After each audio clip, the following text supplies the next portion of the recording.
రాజేంద్ర నగర్ పక్కపక్కనే ఉంటుంది. చేవెళ్ల ప్రాంతంలో మోయినాబాదు శంషాబాద్ సంబంధించి 111 జీవో వల్ల ఇబ్బంది అవుతుందని ఆ ప్రాంతం వాళ్ళు కోరినప్పుడు కేసీఆర్ గారు ఆ ప్రాంతం సమస్యలను అర్థం చేసుకొని 111 జీవో తీసేయాలని చెప్పి ఒక జీవో ఇవ్వడం జరిగింది. జీవో ఇంప్లిమెంటేషన్ చేస్తున్న సందర్భంలో ఎన్నికలు వచ్చాయి. మరి ఆ ప్రాంతంలో అభివృద్ధిని కాంక్షిస్తున్నారు కదా, ఆ ప్రాంతం శాసనసభ్యులు మీతో నడుచున్నారు కదా ఇప్పుడు. మరి ఎందుకు 111 జీవో గురించి ఒక్క మాట కూడా మాట్లాడకుండా, దాన్ని ఇంప్లిమెంట్ చేయాలనే ఆలోచన కూడా చేయకుండా ఈరోజు దాన్ని కూడా పక్కన పెట్టిన సందర్భం ఒకసారి గుర్తు చేస్తూ ఉన్నాను. ఈరోజు పక్కనే స్థానిక శాసనసభ్యులు కావచ్చు, పక్కనున్న శాసనసభ్యులందరూ కావచ్చు, అందరు కూడా ఈరోజు ఆ ప్రాంతంలో ఉన్నవాళ్ళు. ఒక్కటి మాత్రం మా సోదరులను కూడా అడుగుతూ ఉన్నాను. మీ ముఖ్యమంత్రి గారు పక్కన ఉన్నారు, అభివృద్ధి కోసమే మేము అడుగులు వేసినాం అక్కడని చెప్తున్నారు. ఈరోజు రాయదుర్గం నుండి మెట్రో శంషాబాద్ నుండి కందుకూరు వరకు కేసీఆర్ గారు శాంక్షన్ ఇచ్చారు కదా, మరి ఏం లోపం ఉందని దాన్ని క్యాన్సిల్ చేస్తున్నారు? ఎందుకు అడగట్లేరు మీరు? దానివల్ల మన రంగారెడ్డి జిల్లాకి కానీ, మన మహేశ్వరంకి కానీ, శంషాబాద్కి, రాజేంద్ర నగర్ కానీ లాభమా నష్టమా?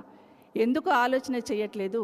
ఒక పెద్ద ఆలోచనతో కేసీఆర్ గారు మెట్రో పొడిగించాలనుకున్నారు కదా. మాటకు ముందు రాజశేఖర రెడ్డి గారు అన్నారు కదా, అదే రాజశేఖర రెడ్డి గారు రింగ్ రోడ్ స్టార్ట్ చేస్తున్నప్పుడు ట్రైన్ కోసమని అక్కడ ప్లేస్ కూడా వదిలిపెట్టిన సందర్భం గుర్తులేదా అని మిమ్మల్ని ఈ సందర్భంగా అడుగుతా ఉన్నాను. ఇప్పటికైనా కేసీఆర్ గారు మొదలుపెట్టారు కాబట్టి మెట్రో క్యాన్సిల్ చేయాలనుకుంటున్నారు తప్పిస్తే ఆ ప్రాంత ప్రజలకు అవసరం పడుతుంది, ఆ ప్రాంతం అభివృద్ధికి దోహదపడుతుందన్న ఆలోచన ఎందుకు ఈ ప్రభుత్వం చేయట్లేదు అనేది అక్కడున్న సోదరులు ఆలోచించాలి, ముఖ్యమంత్రి గారు కూడా ఆలోచించాలి. ఇంకొక మాట చెప్పాను నిన్న, మేమేదో పార్టీ మారినప్పుడు ఏదో అభివృద్ధికి ఆటంకం కలిగినప్పుడు నోరు మూసుకున్నామన్నట్టు మాట్లాడున్నారు. ఆ రోజు రాజశేఖర రెడ్డి గారు ముఖ్యమంత్రిగా ఉన్నప్పుడు ప్రాణహిత చేవెళ్ల ప్రాజెక్టు మొదలుపెట్టినప్పుడు చాలా గొప్పగా ఫీల్ అయినాం. ఖచ్చితంగా ఈ ప్రాంతానికి ఏదో ఒక రకంగా సాగునీరు రావాలి అనే ఆలోచనతో ఆ రోజు గొప్పగా ఫీల్ అయినాం. రాజశేఖర రెడ్డి గారి క్యాబినెట్లో ఆ రోజు 100% రాజశేఖర రెడ్డి క్యాబినెట్లో మంత్రిగా ఉన్నాను. ఆ రోజు ఉన్నాం కాబట్టి ప్రాణహిత చేవెళ్ల అక్కడికి రావాలనుకున్నాం. అంటే గోదావరి జలాలు అక్కడికి రావాలనుకున్నాం. ఈరోజు హరీష్ రావు గారు చెప్పినట్టు కేసీఆర్ గారు మాకు ఎక్స్ప్లెయిన్ చేయడం జరిగింది. మనం అది తీసుకొస్తే ఇక్కడున్న మన వాటను పోతుంది కాబట్టి ఇక్కడ మన పాలమూరు రంగారెడ్డి నుండి ఇక్కడ తీసుకొద్దామమ్మ అన్నప్పుడు 150,000 ఎకరాలకు సంబంధించిన దానికన్నా 6 లక్షలు పెంచి ఇస్తున్నప్పుడు ఇంకా సంతోషంగా ఫీల్ అయినాం. దాన్ని కూడా మొదలుపెట్టున్నారు. ఒక సందర్భంలో కేసీఆర్ గారు అన్నారు, ఈ రాష్ట్రంలో పాలమూరు రంగారెడ్డి, కాళేశ్వరం ఈ 2 ప్రాజెక్టులు పూర్తి అయితే ఎందుకు నేను తెలంగాణ కావాలన్నానో ఆ కోరిక నాకు నెరవేరుతుందమ్మా, ఇది కూడా పూర్తి చేసి అందరికీ నీళ్ళు అందిస్తేనే నా స్వప్నం నెరవేరుతుందని గొప్ప మాట చెప్పున్నారు. దానికి సంబంధించి పాలమూరు రంగారెడ్డి ఎందుకు పూర్తి చేయట్లేరు అనేది ఈరోజు కేసీఆర్ మీద కోపంతో పాలమూరు రంగారెడ్డిని పక్కన పెట్టున్నారా? కాళేశ్వరాన్ని కూల్చేసే ప్రయత్నం చేయాలని ఎంత శతవిధాలు ప్రయత్నం చేస్తున్నా అది ఏ విధంగా తట్టుకొని నిలబడ్డది అనేది ఈరోజు ఆ ప్రాజెక్టు అందరు కూడా వివరిస్తున్న సందర్భం ప్రజలందరూ కూడా ఇప్పుడు వాస్తవం అర్థమైంది. మరి పాలమూరు రంగారెడ్డిని ఎందుకు పక్కన పెట్టినంటే కేసీఆర్ గారు పేరు వస్తుందని పక్కన పెట్టినారా? మరి ఆ ప్రాంత ప్రజలు నష్టపోవాలని ఆలోచిస్తున్నారు. ఒక్కసారి ముఖ్యమంత్రి గారు ఆలోచించాలి. ఈరోజు మాట్లాడుతూ రంగారెడ్డి జిల్లాలో డ్రింకింగ్ వాటర్ సంబంధించి నిర్లక్ష్యం వహించింది అన్నారు. ఇప్పుడే చెప్తున్నట్టు 7,000 కోట్లు ఒకరోజు అయితే క్యాబినెట్లో అర్బన్ ఏరియాలో మన జిహెచ్ఎంసీ తర్వాత ఉన్న రింగ్ రోడ్ లోపల ఉన్న దగ్గర కాలనీలలో వాటర్కి ఇబ్బంది అవుతుందంటే క్యాబినెట్ అయిపోగానే ఒక్క రోజులో 1,250 కోట్ల జీవో ఇచ్చున్నారు. దానికి సంబంధించిన అమౌంటే మహేశ్వరం కానీ, రాజేంద్ర నగర్ కానీ, ఉప్పల్ కానీ, షేర్లింగంపల్లి కానీ, కుత్బుల్లాపూర్ కానీ ఈ నియోజకవర్గాలన్నీ కూడా మేము డ్రింకింగ్ వాటర్ సంబంధించిన వాటర్ లైన్లు వేసినాం, రిజర్వాయర్లు కట్టినాం. ఈరోజు ముఖ్యమంత్రి గారు ఆ రిజర్వాయర్లని ఈరోజు ఇక్కడ తీసుకొచ్చి ఇనాగ్రేషన్ చేస్తూ ఉన్నారు. వీలుంటే ఆడ రిజర్వాయర్లు 9-10 రిజర్వాయర్ల ఇనాగ్రేషన్ స్టోన్స్ వేసి తీసుకుపోయి అక్కడ రిజర్వాయర్ల దగ్గర అతికిస్తూ ఉన్నారు. పేరు చూసినంత మాత్రాన పని ఎవరు చేసినని ప్రజలు మర్చిపోతారని అనుకోవద్దు ముఖ్యమంత్రి గారు. ఈరోజు వాటిని ఇనాగ్రేషన్ చేస్తూ ఉన్నారు. రాజశేఖర రెడ్డి గారు ఆ రోజు ఈ రాష్ట్ర అభివృద్ధిలో భాగస్వామ్యం ఎంత ఉందో కేసీఆర్ గారు కూడా అంతకన్నా గొప్పగా అద్భుతంగా పనిచేసిన విషయాన్ని ఎవరు అవునన్నా కాదన్నా గమనించాలి. ముఖ్యమంత్రి గారు మాట్లాడుతూ 15 ఏళ్ల కింద ఉన్న ప్రభుత్వం గురించి మాట్లాడతారు తప్పిస్తే ఈ 10 సంవత్సరాలు కేసీఆర్ గారు ప్రభుత్వాన్ని అసలు మాయమైపోతుంది అంటారు చూడండి, అట్లా మాయం చేసేస్తుంటాడు. ఈ 10 ఏళ్ళు ఏమీ లేదు అసలు ఈ రాష్ట్రంలో. ఉంటే అప్పుడు చంద్రబాబు నాయుడు గారు హైటెక్ సిటీ కట్టిండు, మళ్ళీ ఇప్పుడు నేనే వేస్తున్న బీజం అంటున్నారు తప్పిస్తే 10 ఏళ్ళు ఏం జరిగింది అనేది మాట్లాడట్లేదు. హైటెక్ సిటీ అని గొప్పగా చెప్తున్నాం, సంతోషం, బీజం వేస్తున్నారు. కానీ అదే హైటెక్ సిటీలో ఆ రోజు 2009 అప్పుడు 2004లో అదే హైటెక్ సిటీ దగ్గర చూస్తే అండర్గ్రౌండ్ డ్రైనేజ్ లేదు. ఒక్కసారి 30 కోట్లు శాంక్షన్ ఇచ్చి ఆ రోజు అండర్గ్రౌండ్ డ్రైనేజ్ వేసుకుంటూ వచ్చినాం. ఎవరైనా అభివృద్ధిని నిరంతర ప్రక్రియ అనుకొని దాన్ని పనిచేస్తూ పోతూ ఉంటారు. కానీ ఇంత మూర్ఖంగా గత ముఖ్యమంత్రి గారు చేశారు కాబట్టి దాని సైడే చూడండి, నేను ఇంకో దిక్కు మొదలు పెడతానే ముఖ్యమంత్రిని మొదటిసారి రాష్ట్రంలో చూస్తూ ఉన్నా. దానివల్ల ప్రజలకి నష్టం, ప్రభుత్వం ఆ విధంగా ప్రవర్తిస్తే ప్రజలకు చాలా నష్టం అనేది తప్పకుండా గుర్తు చేసుకోవాలి. అయితే ఈరోజు మొన్న రాజశేఖర రెడ్డి గారి జయంతికి వెళ్ళారు, వర్ధంతికి సెప్టెంబర్ 2లో వెళ్ళినప్పుడు అక్కడ ఒక మాట మాట్లాడారు రేవంత్ రెడ్డి గారు. ఏమని మాట్లాడారంటే, రాజశేఖర రెడ్డి గారు చాలా గొప్పగా పనిచేశారు ప్రజల కోసం, రాజశేఖర రెడ్డి గారి ఆశయాన్ని సాధించే దిశగా నేను కూడా పనిచేస్తాను అని ఒక మాట మాట్లాడున్నారు. సంతోషం అనిపించింది. సరే, ఎప్పటికైనా మార్పు వస్తే సంతోషం అనుకున్నాం. కానీ నెక్స్ట్ డేనే మళ్ళొక మీటింగ్లోకి వెళ్ళి చంద్రబాబు నాయుడు గారి పార్టీ, టీడీపీ పార్టీ చాలా అద్భుతమైన పార్టీ అన్నాడు. మరి రాజశేఖర రెడ్డి గారు ఎవరి మీద పోరాటం చేశారు?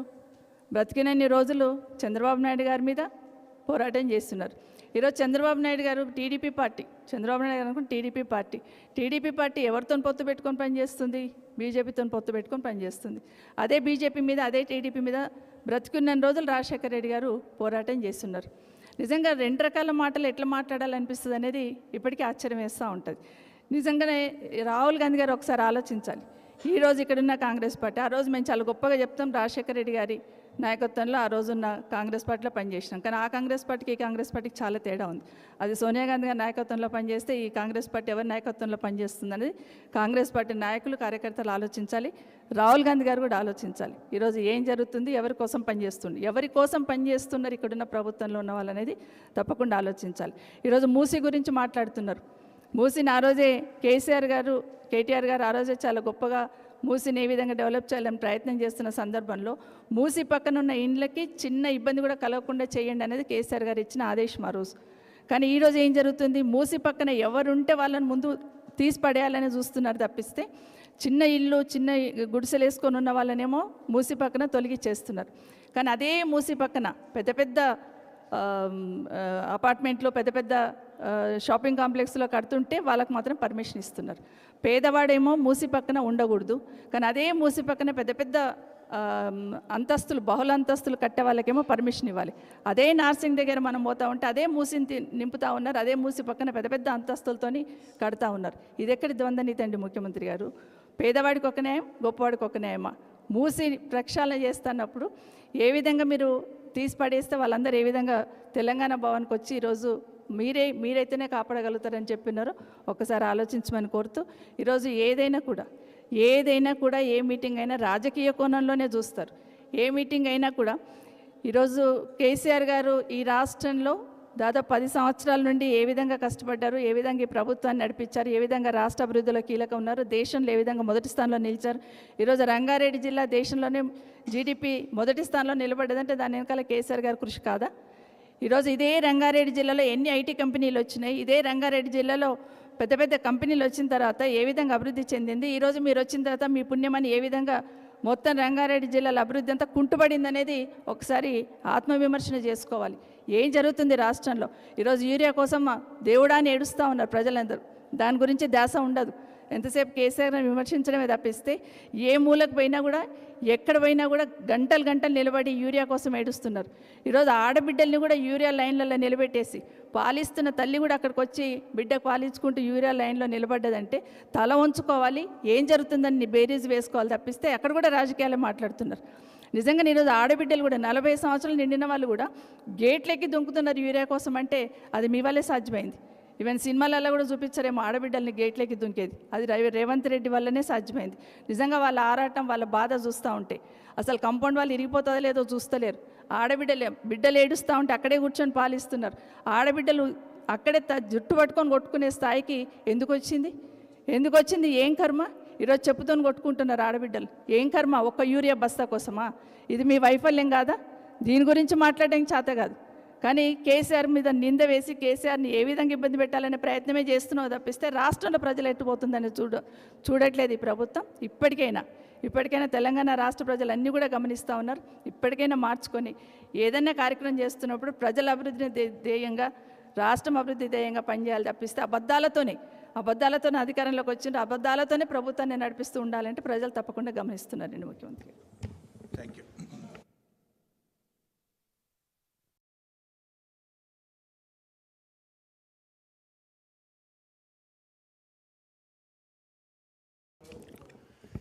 బైసాబ్ నిన్న సీఎం కూడా మాట్లాడిండు, ఉత్తమ్ కుమార్ రెడ్డి గారు కూడా మాట్లాడినరు. ఏం మాట్లాడినరు? 148 మీటర్స్లో వాళ్ళు ఒప్పుకున్నారు, 148 149 తమ్మిడిహెట్టి దగ్గర కడతాము అంటున్నారు. నేనేమంటున్నా, గతంలో ఇదే ఉత్తమ్ కుమార్ రెడ్డి రేవంత్ రెడ్డి ఏమన్నారు? 152కు మహారాష్ట్ర ఒప్పుకున్నది, అగ్రిమెంట్ ఉన్నది, రెడీ ఉన్నది అన్నారు కదా. మీరు 152కు అగ్రిమెంటు ఉండంగా కూడా మీరు తమ్మిడిహట్టిని మార్చి మేడిగడ్డ దగ్గర పోయినరు అని మాట్లాడింది మీరే. మరి 152 దగ్గర ఎందుకు కట్టరు అంటే మీరే ఈరోజు నిజాన్ని ఒప్పుకున్నారు. ఏమని? తమ్మిడిహట్టి దగ్గర మహారాష్ట్ర 152 మీటర్లకు ససేమిరా అన్నది. తమ్మిడిహట్టి దగ్గర నీళ్లు లేవు అని సిడబ్ల్యూసి చెప్పింది. అందుకే తమ్మిడిహట్టి నుంచి మేడిగడ్డకు మార్చినాం. ఇలా మీరు నిన్నటిదాకా 152కు అగ్రిమెంట్ ఉంది, మహారాష్ట్రతో మేము ఆల్రెడీ అగ్రిమెంట్ చేసి పెట్టినామన్నారు కదా. ఒకవేళ మీరు అగ్రిమెంట్ చేసి పెట్టింది కరెక్ట్ అయితే 152లో కట్టండి. గ్రావిటీ ద్వారా నీళ్ళు వస్తాయన్నారు కదా, గ్రావిటీ ద్వారా తెచ్చి చూపియండి.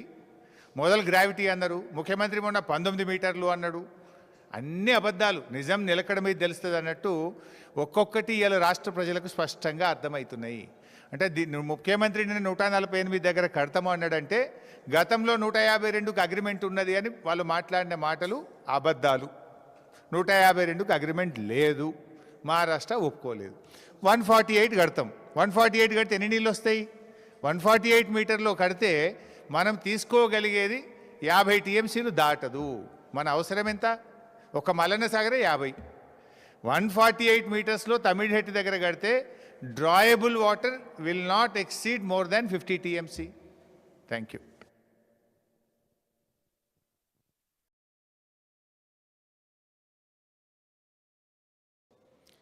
చేసిన వ్యాఖ్యలు చూస్తూ ఉంటే ఆ ముఖ్యమంత్రి స్థాయికి తగని విధంగా ఇక ఈ మనిషి మారడు,